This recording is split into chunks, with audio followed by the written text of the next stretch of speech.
The allure was magnetic. Whispers of silk and dreams beckoned from the screen. Little did she know, beauty often conceals darkness. Curiosity skated on a razor's edge. She approached, heart racing, as the evening whispered secrets of the forgotten. A sweet smell clung to the air, sweet yet cloying. Hesitation clawed at her throat, but the promise of adventure silenced her fears. With every step, the chill coiled tighter around her spine. Shadows darted, whispering warnings she ignored. His smile felt too wide, too keen. Just a little further, he cooed, weaving his web, an enchantment lost on the wary. The fabric glimmered like a siren's call. But her heart stumbled, caught in a web of something foul and ancient. Panic clawed at her chest. She leaned in, drawn by an unseen force, and gasped as recognition chilled her veins. The truth unfurled like a nightmare. This was no gown. This was her fate, stitched in crimson threads of anguish. Desperation gripped her. She lunged for freedom, but the air thickened, imprisoning her hopes with every attempt. She felt the frost creep into her soul. Whispers echoed, pleading for escape, but the binding threads tightened around her spirit. Life continued, unknowing of the souls ensnared. Each giggle a cruel mockery. Each twirl a dance with folly. She felt the frost creep into her soul. Whispers echoed, pleading for escape, but the binding threads tightened around her spirit.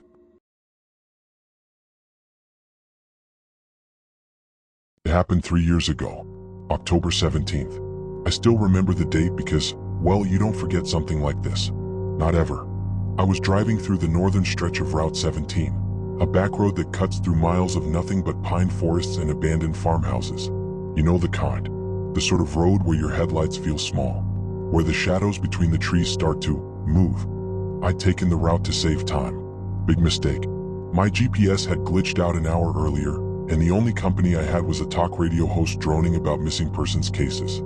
Fourth hiker this month, he said. No traces left. Just gone. That's when I saw her. I turned it off. A woman stood at the side of the road. No car. No lights. Just her wearing this long, tattered black dress, the kind you'd see in old photographs. She wasn't thumbing for a ride. Wasn't even looking at me. Just staring into the woods. I slowed down. Common sense told me keep driving. But it was freezing and she was barefoot. So I stopped. Need help? I asked. She turned her head, slowly, like rusted gears. And when she smiled, her teeth were too perfect, too white. Just a ride, she said. Her voice was wrong, like two people speaking at once. I should have floored it, but I let her in. She didn't say a word, just sat there humming a tune I couldn't place. Mournful. The smell hit me next, wet earth, rotting flowers, and under that, copper. I glanced over. Her dress wasn't just black. It was damp, dripping.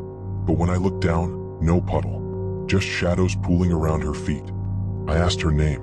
She didn't answer, just kept humming. Then, something slammed onto the roof. Art. The car swerved. I screamed, but when I looked over, she was gone. No open door. No broken window. Just the passenger seat, empty. I felt the impact. Saw her body roll over the hood. But when I got out, nothing.